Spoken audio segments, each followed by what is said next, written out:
महंगाई के खिलाफ 4 सितंबर को कांग्रेस पार्टी का दिल्ली में बड़ा प्रदर्शन होने जा रहा है। छत्तीसगढ़ के तमाम मंत्री और विधायक दिल्ली जाएंगे।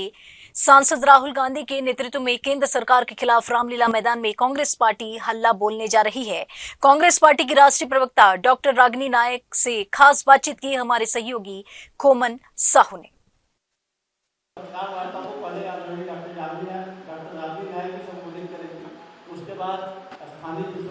महंगाई को लेकर 4 सितंबर को दिल्ली में कांग्रेस पार्टी एक बड़ा प्रदर्शन करने जा रही है। हमारे साथ बातचीत करने के लिए राष्ट्रीय प्रवक्ता हैं रागिनी नायक जी, उनसे ही बातचीत करेंगे।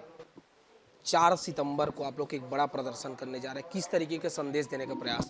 देखिए, देश में जो महंगाई लगातार बढ़ रही है, बेरोजगारी दिन दूनी रात चौगुनी तरक्की कर रही है, जनता त्राहिमाम कर रही है और कहीं ना कहीं जनता नौकरी न होने के कारण पेट पे लात भी पड़ रही है, मुंह से निवाला भी छिन रहा है और रोजमर्रा की चीजों पर जीएसटी लगाया जा रहा है। खाने पीने से लेकर अस्पताल के बिस्तर तक पे टैक्स सरकार वसूली कर रही है और टैक्स की वसूली से जो 27.5 लाख करोड़ रुपया कमाया है, उसकी राहत जनता को नहीं मिल रही है। इन तमाम मुद्दों के खिलाफ 4 सितंबर रविवार को दिल्ली में रामलीला मैदान में महंगाई के खिलाफ, महंगाई की पोल खोलते हुए और बेरोजगारी के खिलाफ हल्ला बोल रैली हम कर रहे हैं, जिसमें संबोधन राहुल गांधी जी करेंगे, कांग्रेस के तमाम वरिष्ठ नेता करेंगे और जनता की दुखती रग पर हाथ रखने का काम, आंसू पोंछने का काम और मरहम लगाने का काम होगा।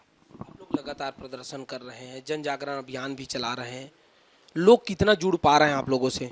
चुनाव हर बात की कसौटी इसलिए नहीं हो सकता क्योंकि कोई चुनाव लोकतंत्र में अंतिम नहीं होता है। चुनाव खत्म हो जाएंगे तो तानाशाही हो जाएगी और हर चुनाव एक नया मौका देता है जनता को सही प्रतिनिधि चुनने का, सही सरकार चुनने का।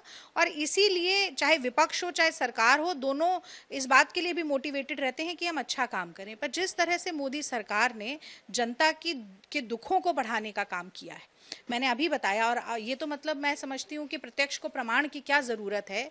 पेट्रोल डीजल का दाम 100 से पार हो चुका है, नौजवानों में बेरोजगारी की दर बढ़ रही है, 20 से 24% आयु वर्ग के नौजवानों में 42% बेरोजगारी है, महंगाई पिछले 35 सालों में सबसे ज़्यादा है, रुपया 75 सालों में सबसे नीचे पहुँच गया। ये सब चीज़ें जो कि जिसके प्रमाण हमारी आंखों के सामने हैं और मुझे ये कहते हुए बिल्कुल गुरेज नहीं है कि आज मोदी सरकार प्रचंड बहुमत के दंभ में कहीं ना कहीं निरंकुश होती जा रही है और उस पर अंकुश लगाने का काम एक जिम्मेदार विपक्ष के नाते भारतीय राष्ट्रीय कांग्रेस करेगी। मेरा आखिरी सवाल है, लोग कांग्रेस छोड़ के जा रहे हैं, कैसे देख रहे हैं, कितना फर्क पड़ेगा? देखिए, मैं समझती हूँ कि जो व्यक्ति निष्ठा के साथ जनमुखी राजनीति के लिए संघर्षरत है, वो चाहे कार्यकर्ता हो या नेता हो, वो कांग्रेस में है। जितने लोग छोड़ के जा रहे हैं उससे कहीं ज्यादा संख्या और तादाद में आज भी देश के हर कोने में कांग्रेस और देश का परचम लहराते हुए लोग खड़े हैं। मोदी सरकार और आरएसएस संघ की जो विभाजनकारी राजनीति है, जो हमारे देश की कौमी एकता को और गंगा जमनी तहजीब को ध्वस्त करने वाली जो राजनीति है और जो जनता के ऊपर लगातार महंगाई और बेरोजगारी का बोझ लादने वाली राजनीति है, उसके खिलाफ संघर्ष कर रहे हैं। और अपनी व्यक्तिगत महत्वाकांक्षा के लिए अगर पार्टी छोड़ के कोई कल जाना चाहता है तो आज जाए, क्योंकि ये, जैसा कि राहुल जी कहते हैं कि ये लंबा संघर्ष है और जो निडर व्यक्ति है वो हमारे साथ खड़ा रहेगा। जो कायर है, जो तमाम दबाव में आ जाता है, कोई बेईमान है, किसी पर ईडी सीबीआई का शिकंजा हो जाता है, किसी को लगता है कि मैं 30 साल 36 साल राज्यसभा में रहने के बाद भी अगर एक बार पार्टी राज्यसभा ना दे तो मैं पार्टी छोड़ जाऊं, कई बार मुख्यमंत्री रहने के बाद।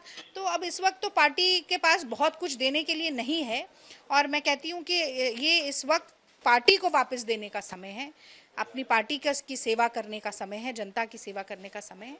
उसके लिए प्रतिबद्ध लोग ही कांग्रेस में रहेंगे, बाकी इधर उधर जाएंगे। पहली बार नहीं है कि आया राम गया राम हो रहा है। तो आपने सुना रागिनी नायक को, जिनका साफ तौर पर कहना है कि 4 सितंबर को जिस तरीके से दिल्ली में महंगाई को लेकर प्रदर्शन है, उस पर काफी लोग जुटने वाले हैं। कैमरा पर्सन टीकू साहू के साथ खोमन साहू, वीआईपी न्यूज, रायपुर।